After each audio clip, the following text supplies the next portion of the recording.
சிரஞ்சீவியும் ஸ்ரீதேவியும் தெலுங்கில் ஒன்றா சேர்ந்து நிறைய படங்கள் நடிச்சிருக்காங்க. அதில் ஒரு சில படங்கள் வெற்றி படங்களாகவும் ஆகிருக்கு. ஸ்ரீதேவியும் சிரஞ்சீவியும் தெலுங்கு ரசிகர்களால் கொண்டாடப்படக்கூடிய ஒரு நட்சத்திர ஜோடியாக தெலுங்கு திரையுலகத்தில் இருந்தாங்க.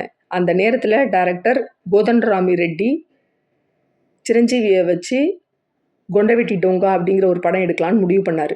கொண்டவெட்டி டோங்கா படத்தில் ஹீரோவுக்கு நிகராக ஹீரோயின் இருக்கிற மாதிரியான ஒரு கதைக்களம் அமைக்கப்பட்டிருந்துச்சு. ஹீரோயினுக்கு போலீஸ் ஆஃபீஸர் வேலை இந்த படத்தில்.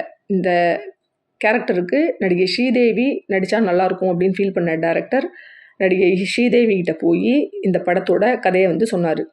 படத்தோட கதையை கேட்ட ஸ்ரீதேவிக்கு பிடிச்சி போய் நடிக்கிறதா முதல்ல ஒத்துக்கிட்டாங்க.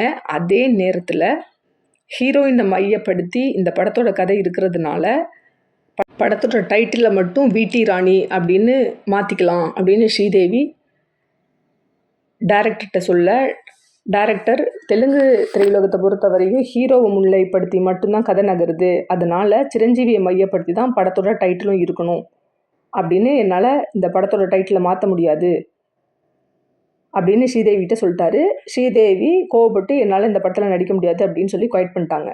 ஸ்ரீதேவி கேரக்டரில் விஜயசாந்தியை நடிக்க வச்சு இந்த படத்தை பெரிய வெற்றி படமாக ஆக்குனதோட நடிகை விஜயசாந்தியோட திரை பயணத்தில் கொண்டவெட்டி டோங்கா அப்படிங்கிற படம் ஒரு திருப்பு முனையும் ஏற்படுத்தினுச்சு அப்படின்னு சொல்லலாம். இந்த படத்தில் விஜயசாந்தி ஏற்று நடிச்சிருந்த போலீஸ் கேரக்டர் பின்னால் தமிழில் வைஜெயந்தி ஐபிஎஸ் அப்படிங்கிற ஒரு படத்தில் திரும்பவும் போலீஸ் ஆஃபீஸராக வர்ற மாதிரியான ஒரு வாய்ப்பை நடிகை விஜயசாந்திக்கு உருவாக்கி கொடுத்துச்சு.